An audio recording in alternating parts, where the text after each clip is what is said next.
Good morning, Movement. We're so glad you're with us this Thanksgiving weekend. My name is Kate, and I'm alongside Rachel this morning, and we are your hosts for this weekend celebration. I just want to say welcome, and I'm so glad you're here. We hope that you had a wonderful Thanksgiving, whatever that looked like this year. Kind of crazy year, a little different. But we hope that you were able to truly just feel that you were able to rest and relax and, express some gratitude over the holiday for things that, we still are thankful for, which we have a lot to be thankful for. Absolutely. So, yeah. Yeah. I know that it was a smaller gathering of my son and I this year, and it was really nice. Like, I was really thankful for just the time that the two of us could spend together, and so it's nice to pause and sometimes think in the middle of all of this that there is a lot for us still to be thankful for. Yeah, absolutely. So one thing we'd love for you to do is, since we're online, you have the opportunity to share this live stream. And so if you want to take just a second and hit share, this is a really great opportunity. One of the nice things about being online is that a lot more people have access, and it's not a bad idea to just tag someone who maybe might benefit from what we're going to be talking about this morning, just to kind of give them an extra nudge to join us and become part of this community as well. Right, and while you're at it, in the comments, pinned down there is a connection card, and we would love for you to fill that out because we want to be able to connect with you. Whether this is your first time here, which I'd like to say welcome, or if it's your 150th time here, still fill out the connection card. We want to know you're here. We want to be able to celebrate with you. And also, if there's something that we can be praying for you, we want to be able to do that too. So you can do all of that on the connection card. Absolutely. Thanks, Kate. One of the other things that I wanted to mention is that a couple of weeks ago we finished up our Made for More series, and it was a pretty powerful series.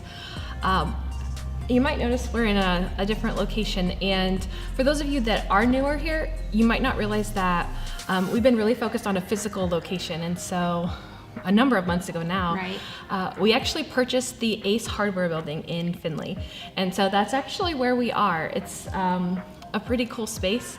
And last week, actually, the church was able to gather as a community and pray over this space. Kate, you were able to be there for that. Yeah, it's been such a thrilling, I guess, experience. Eric and I started Movement, really, it was just something that we felt that God really just laid on our hearts to come back to Ohio, and Findlay especially, to start a community of people who, just want to follow God with their lives and make an impact on their community. And we often reference church planting kind of like giving birth to a child. Like it just truly starts from the beginning and all the way through. And as your church ages, it kind of goes through the stages of kids. And so to be able to have a front row seat to that at times has been stressful and has been defeating, and people are involved, and we're all messy and we're all sinners. But it's also been just truly life-giving, also to be able to see this idea, this thought, this just a spark of God just laying this on Eric and I's heart, and us being obedient and following through with it, to be able to be surrounded, like you said, Rachel, with a community of believers who are on the same mission as we are, and for the same reasons that we started Movement, to be able to come and just gather in our building, in our physical space, and to be able to pray over and write down names and truly just walk through the building and just have the same vision and just kind of get back on mission together. So it was very, very powerful. Like I said, for me, selfishly, it's kind of nice to have a front row seat to see what, this little idea that we had all the way back in 2013, looks like now in 2020, even with all the craziness. Definitely something along with the Thanksgiving theme to be thankful for. So we have a video, actually, that if you were not able to be there with us, I would love for you to check this video out.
everyone. Once again, as Kate and Rachel already said, happy Thanksgiving, and I just hope that you had a great Thanksgiving, even if it looked drastically different than maybe it has in the past. You know, for many people, I know this year you stayed home, you didn't go out, or perhaps you just didn't have all of the family and people around that you usually would. And maybe because of that, it seemed a little different than Thanksgiving usually does.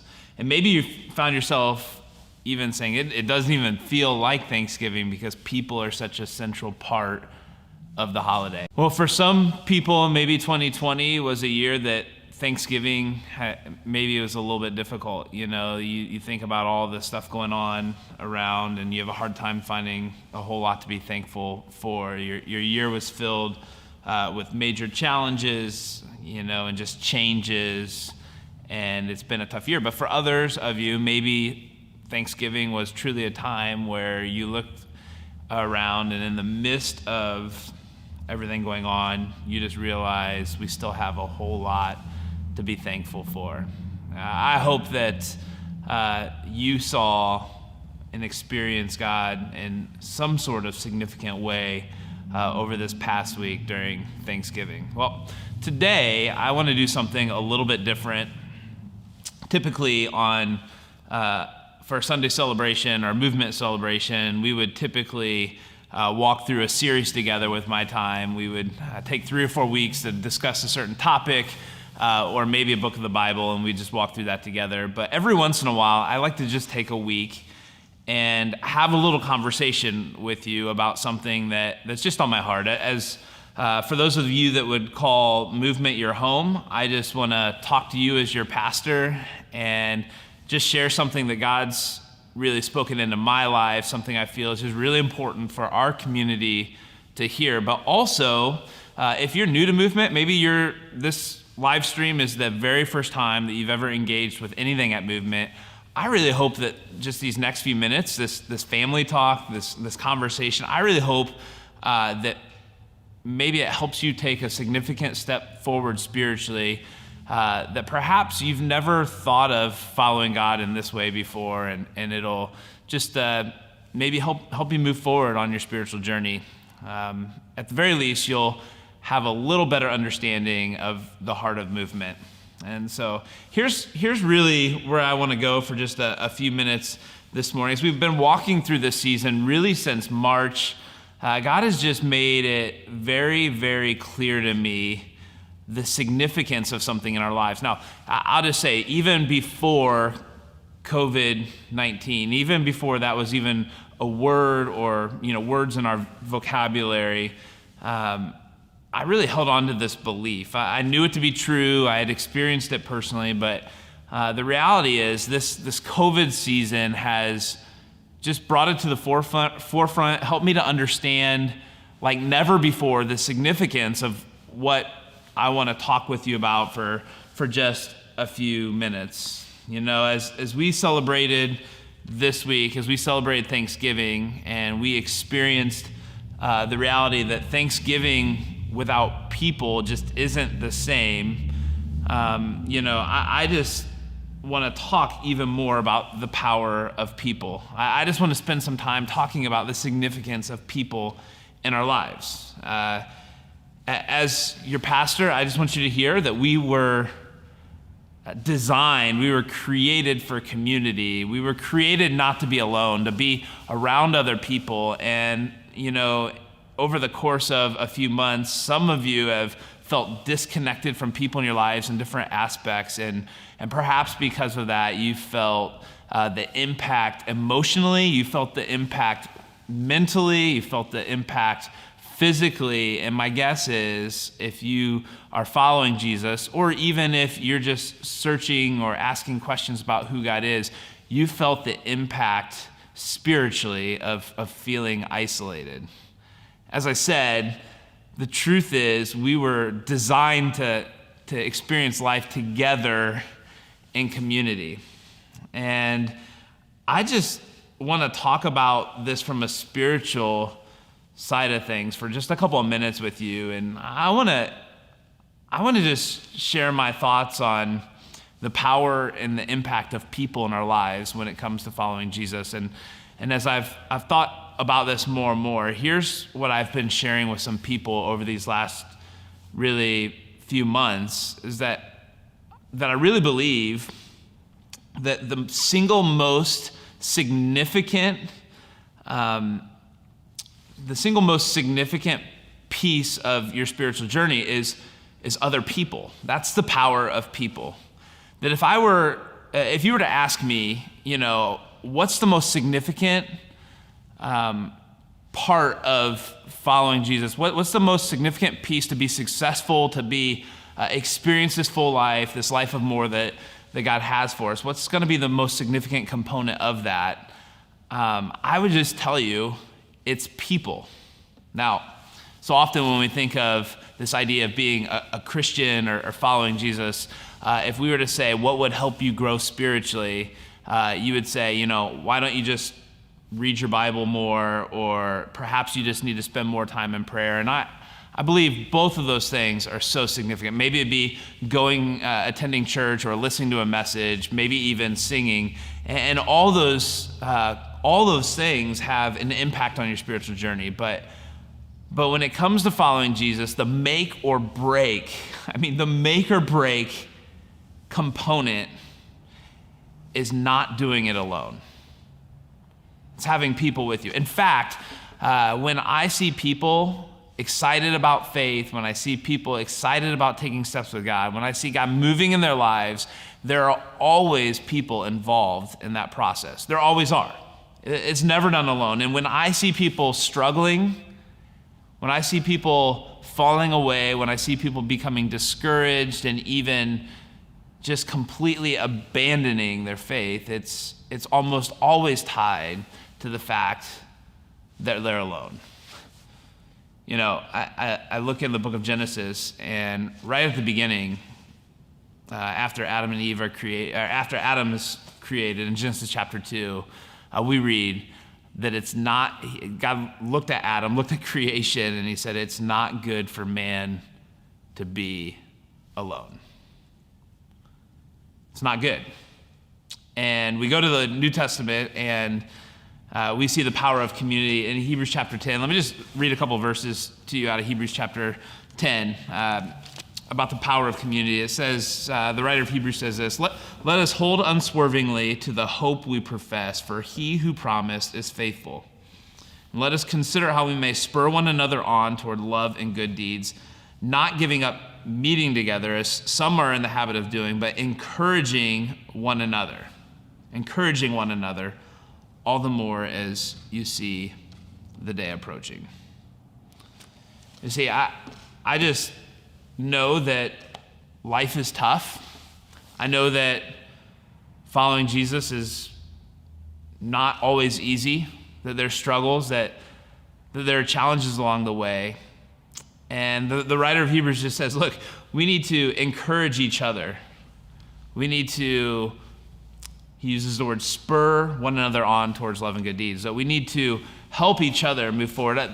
The same message is seen in the Old Testament as well, in the book of Ecclesiastes. Ecclesiastes chapter 4, perhaps you've heard it at a wedding before, but it just talks about the power of doing life together, of not walking alone. And let me just read out of Ecclesiastes chapter 4 for a minute. Like I said, maybe you've heard these words before, but listen again in the context of why community is so important in following God. It says this, 2 are better than 1 because they have a good return for their labor.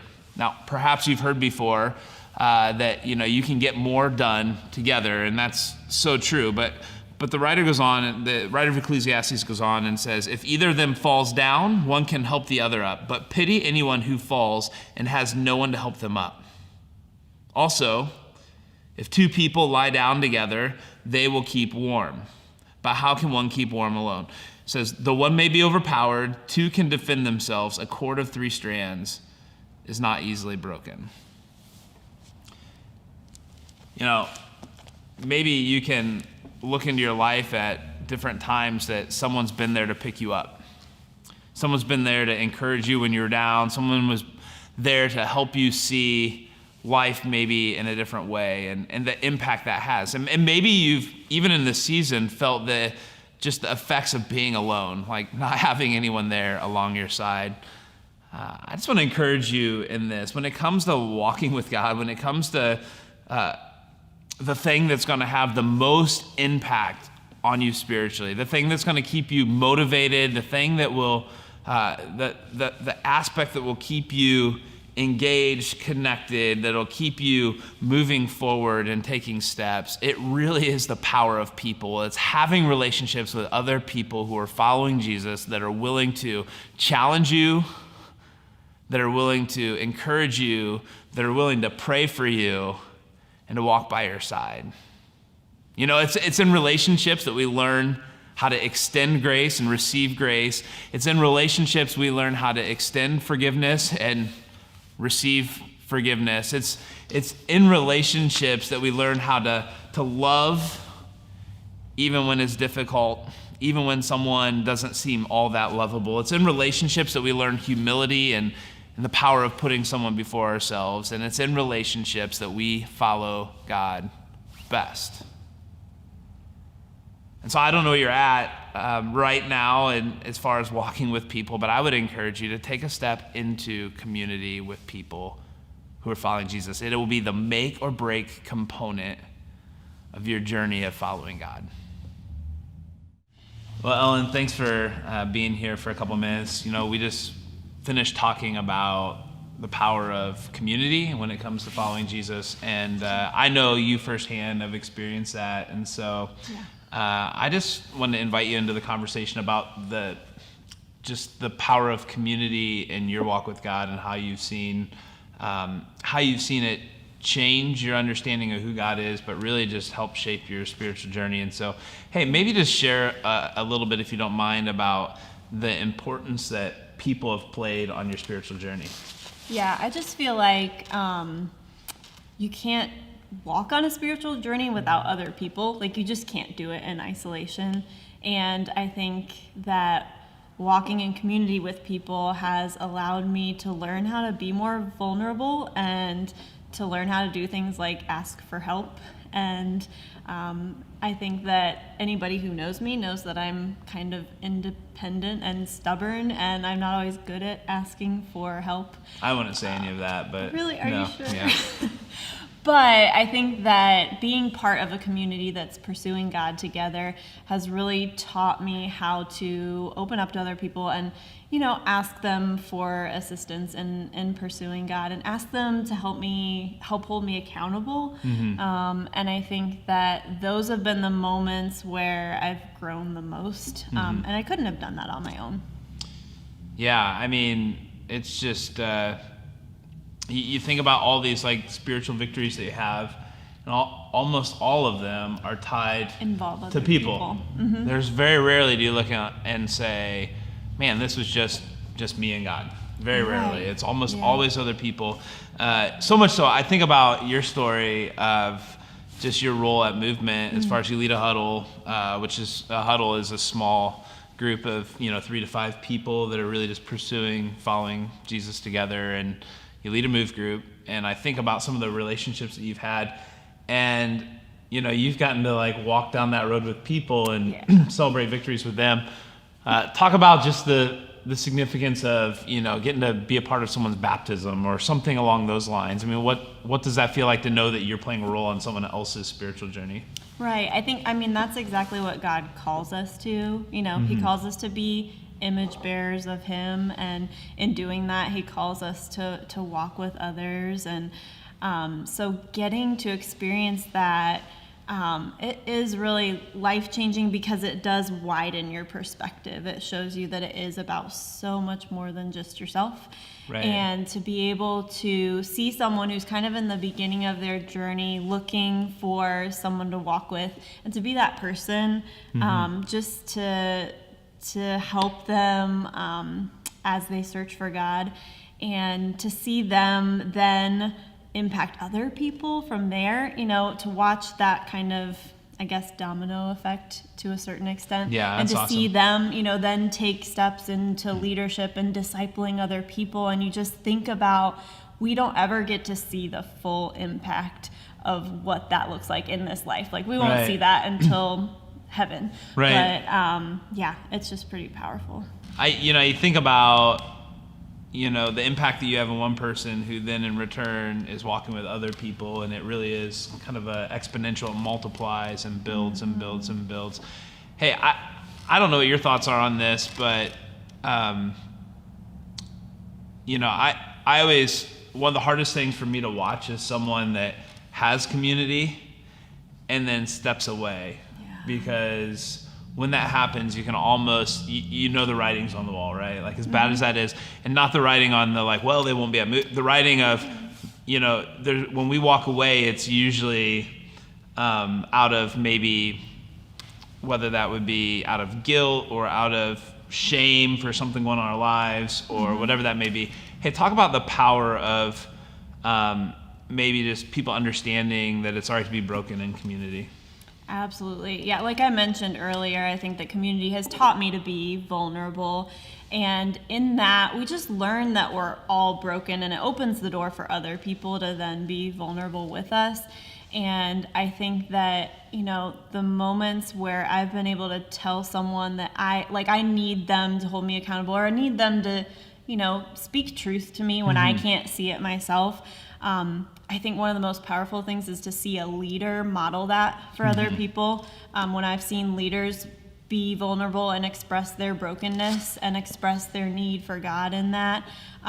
So it just, we're all that way. We all have those broken pieces, and we're all gonna go through seasons where we're gonna be that person who needs lifted and needs people alongside of us, and then in return we get to be that in other seasons for people. But yeah, it is really important to not allow that brokenness to remain inside of you, and to hold it in as if nobody else experiences that, because it's easy to separate yourself from community if you're in that space. What you just mentioned about that, I read out of Ecclesiastes chapter 4 earlier about a cord of 3 strands and like being better together. The writer of Ecclesiastes goes on just after that in chapter 4 and says, basically says there's a difference between someone who's young and willing to listen and someone who's come to a place in their life where they're no longer willing to listen to anyone, like they've got it all figured out, and how dangerous that is. And so I think being in relationships and being open to listening and letting people speak into your life is the difference between being successful or coming to a place where you no longer are growing. And so just really important. So hey, I know in 2021, which is just around the corner, we're really gonna talk more about huddles. We're gonna really spend even more time getting people into community, both in move groups, but also these smaller gatherings of huddles. And so I just, I know you lead a huddle. I do. I know there's a lot of people that are already involved, but I just want to encourage people to be engaged in that and to connect in community, because it really is just a significant thing. And so, hey, thanks for your relationship. I know, just knowing sometimes you'll send a text or something saying that you're praying over our staff, over me, and just knowing that encouragement goes a long way. So thanks for that as well. Of course. Yeah.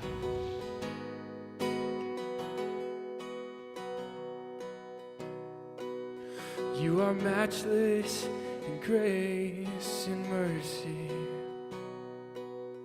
There is nowhere we can hide from your love. You are steadfast, never failing. You are faithful.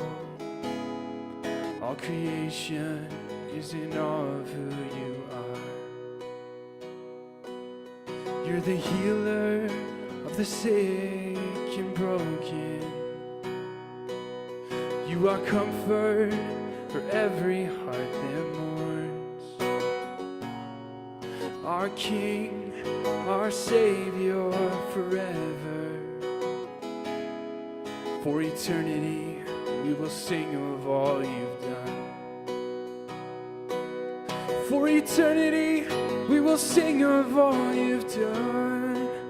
We sing, God with us, God for us. Nothing can come against,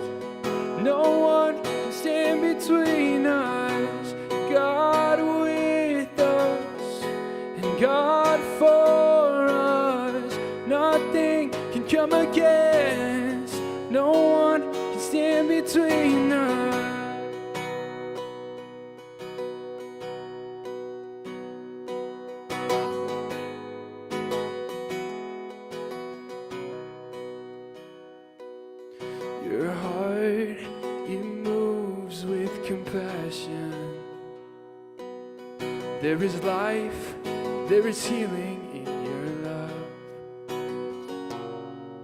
You're the Father, you're the Son, and Holy Spirit. For eternity, we will sing of all you've done. We sing, God with us, God for us. Nothing can come against, no one can stand between us. God with us, and God for us.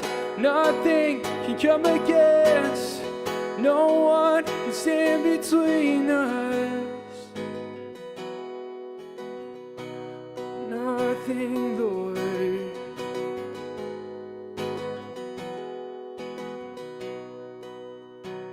Where there was death, you brought life, Lord. Where there was fear, you brought courage. And when I was afraid, you were with me. And you lifted me up. You lifted me up. Where there was death, you brought life, Lord. Where there was fear, you brought courage. When I was afraid, you were with me. You lifted me up. You lifted me up. You lifted me up. You lifted me up. You lifted me up. You lifted me up. And we sing, God with us, God for us. Nothing can come against, no one can stand between us.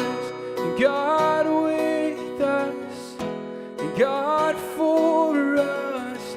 Nothing can come against, no one can stand between us. It has been such a gift to be together this morning and to worship and to just hear this message. And I'm so, so grateful, and I keep saying it, we keep saying it, to be a part of this community and to be able to serve, whether that's being in a move group or taking on a leadership opportunity or just finding a way to serve. One of the big values for Movement is our generosity. And this is a great opportunity for you. If you're able to give and be a part of that generosity, if you want to go to www.movementfinley.com/give, and you can give with your finances in that way.